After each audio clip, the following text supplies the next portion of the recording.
Kaya wag na nating patagalin pa. Kilalanin na natin ang unang pambato ni Tito Boy, the Soprano Diva.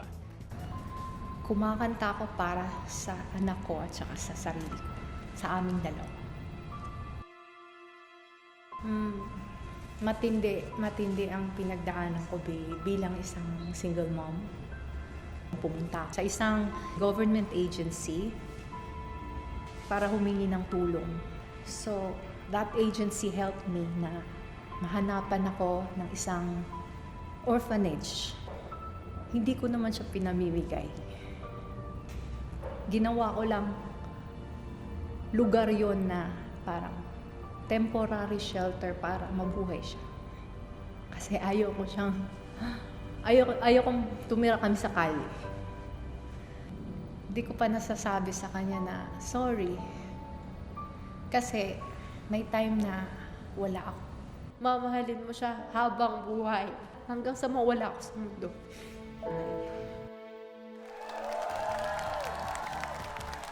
Narito po ang aking pambato sa Battle to the Top, Kathy Hipolito Mas.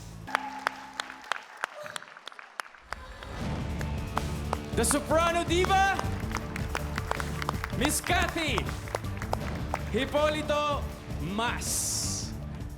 Judges, based on what I've noticed with her performance, the song was about goodbye. Kayo ba? Anong nararamdaman niyo ngayon? Dee, let's start with you. Naramdaman ko talaga na niligay mo yung puso mo sa entablado. So maraming salamat for that beautiful performance. Thank you po, Miss Bea. Thanks, B. Miss Annette, I was really moved with your performance. Talagang binigyan mong buhay yung kanta. Very good. Maraming salamat po.